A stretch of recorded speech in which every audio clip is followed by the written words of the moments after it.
Alors, mes chers amis, pour ce nouveau cours de Torah, aujourd'hui, tout d'abord, comme chaque début de semaine, j'espère que vous avez tous passé un Shabbat utile, un Shabbat qui était un Shabbat Mevachim, un Shabbat où on a béni le nouveau mois de Shevat qui rentrera cette semaine, mercredi soir et jeudi. Pour tout vous dire,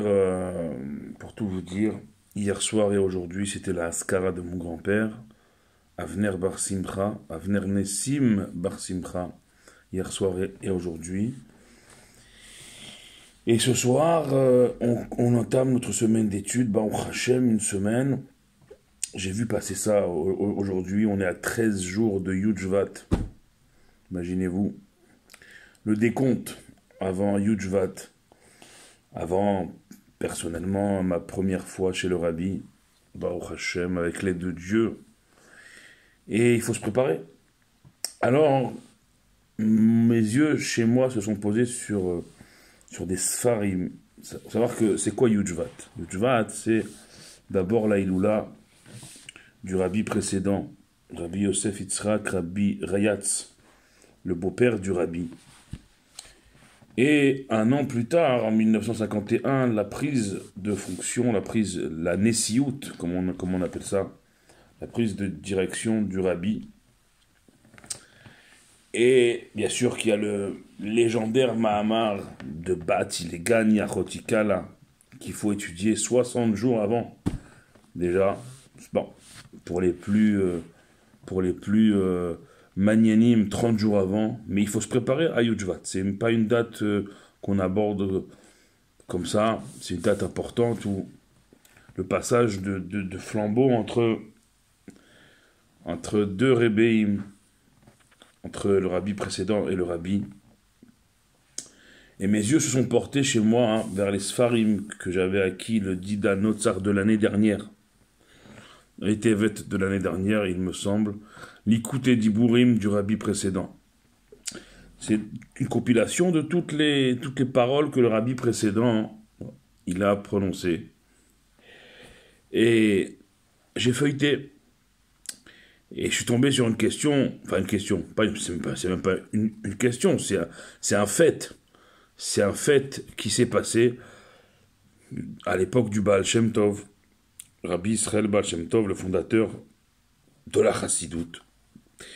Quand le Rabbi précédent, il rappelle ce Inyan, Ba'aliyat HaNeshama, chez le Rabbeinu Abesht, Nishmato Eden, le Rabbi précédent, le Rabbi Yosef Yitzhak, il nous dit que quand le Baal Shem Tov, il a fait monter sa Neshama, il a fait une élévation d'âme, de sa propre âme, Bishnat Tavkuf Zain, dans l'année Tavkuf Zain, Aya Bechal HaMashiach, l'âme du Baal Shem Tov. Donc le Baal Shem Tov, il a réussi à monter son âme, ne me demandez pas comment, c'est des niveaux qui sont très très éloignés, en tout cas du mien. Il est arrivé jusqu'au palais du Mashiach, dans les cieux. Et l'âme du Baal Shem Tov, elle a demandé à l'âme du Mashiach, Shaloto, et Mataika Tzimar, quand est-ce que le maître va venir, va se révéler, va se dévoiler? Au Mashiach Analon, et l'âme du Mashiach a répondu à l'âme du Baal Shem Tov,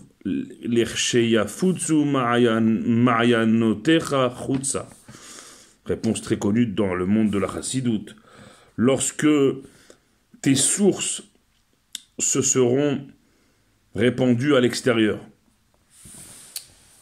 Voilà, c'est un dialogue qui se résume en une ligne et qui, si pour notre père Yaakov Avinu, au moment où il a rassemblé ses enfants, la névoie, la prophétie, elle s'est retirée de lui, à ce moment-là, quand il a voulu leur révéler la fin des temps. Alors, plus tard, on a cette discussion incroyable entre celui qui a amené Chassidoute dans le monde, le Baal Shem Tov, et l'âme du Mashiach, qui va être appelé à se révéler, Mashiach Tzidkenu, qu'on attend tous. Et ça nous donne à nous une indication. Et il faut savoir que Yud-Shvat, c'est une date chassidique. Et le rabbi précédent, donc c'est dans 13 jours Saïdoula, alors il commente ce dialogue entre le Baal Shem Tov et le Mashiach. Alors c'est un des points, et ça rejoint tout à fait la paracha de notre semaine, qui est une paracha Vaera, paracha où Vaera, El Avraham, El Yitzhak, El Yaakov, Bekel Shakai, Ushmi Hashem, Lo nodati lahem, dit Akadosh Baruch Hu à Moshe Rabbeinu cette semaine dans la paracha. Sache que je suis apparu à Avraham, Yitzhak et Yaakov sous un nom divin bien précis, protecteur certes, mais bien précis, qu'on appelle le nom protecteur, Kel Shakai. Shakai, c'est ce qui est inscrit sur nos mezuzot, ces 3 lettres qui sont un des noms de Dieu, qui protègent. Ushmi Hashem, dit Akadosh Baruch Hu à Moshe Rabbeinu, et le nom Yudke Vavke, qu'on appelle en bon français le tétragramme, le Yudke Vavke, celui avec lequel on prie d'ailleurs, quand on dit Baruch Ata Hashem, ce nom-là, l'onodati lahem, je ne leur ai pas fait savoir au Havot, au patriarche, alors qu'à toi, Moshe, je te révèle ce nom-là. Donc il y a une révélation incroyable dans la paracha de Dieu à Moshe, que par cette révélation-là, d'un nom que seul Moshe a eu accès. Alors Dieu, par là, il dit à Moshe, je te donne les forces, arrête de croire que t'es pas légitime, arrête de croire que t'as rajouté du malheur à ce peuple, alors que moi, au contraire, je te donne toutes les forces, et même je te révèle un nom que j'ai jamais révélé auparavant à toi seul, pour que tu aies la force de, oui, les Otsim et Am Israël, mitachat sivlot mitzraim, de toute la pesanteur de l'esclavage en Égypte, de sortir les enfants d'Israël de là-bas. Donc on voit bien que on est dans des parachiotes de Géoula, incroyable, des parachiotes qui traitent de la délivrance d'Égypte, en tout cas de ces préparatifs, et nous on se prépare aussi à une date de Géoula, on se prépare à une date Yud-Shvat, une date de délivrance incroyable. Parce que ce que le rabbi précédent, il a commencé, le rabbi, il a terminé. Plusieurs niveaux.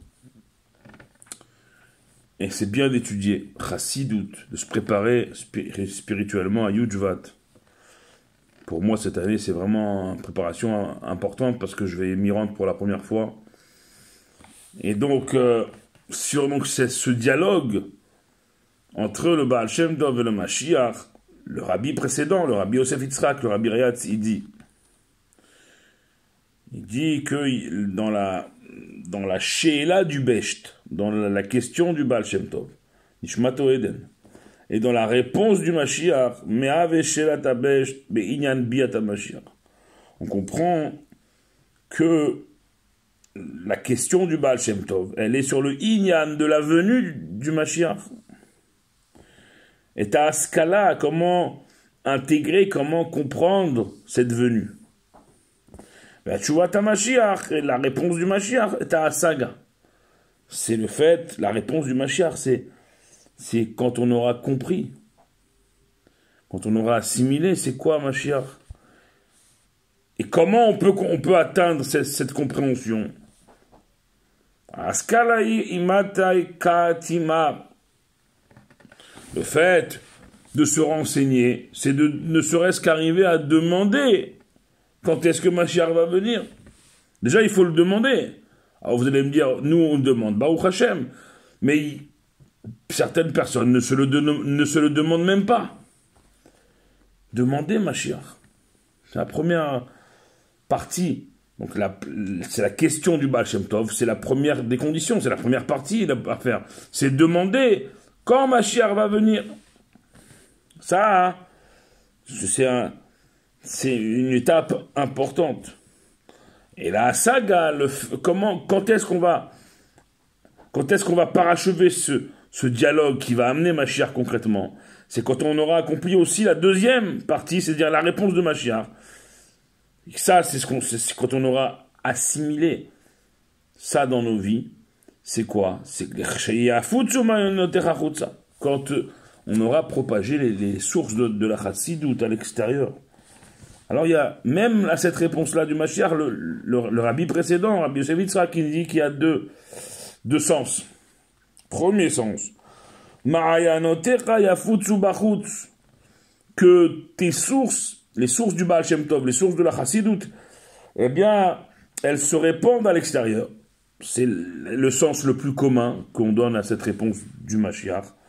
Et le deuxième sens que le rabbi précédent il donne à cette réponse, c'est Ma'ayanot achutz shel chayafutsu. Que les sources extérieures, que tes sources extérieures, Ma'ayanot, tes sources à toi, shelcha extérieur, yafutsu se répandent. Vous allez me dire que, a priori, on va pas. Pourtant, il y a une nuance qui est intéressante. Entre, je répète, quand tes sources se seront répandues à l'extérieur et quand tes sources extérieures à toi se seront répandues.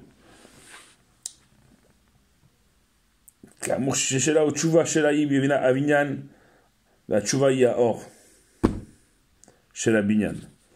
Dit le rabbi précédent, incroyable, que la question du Baal Shem Tov Mashiach, c'est la construction. Et la réponse du Mashiach, c'est la lumière qu'il y a dans la construction. Géoula, la délivrance, c'est un projet incroyable. C'est le projet ultime de ce monde. Le monde, il a été créé.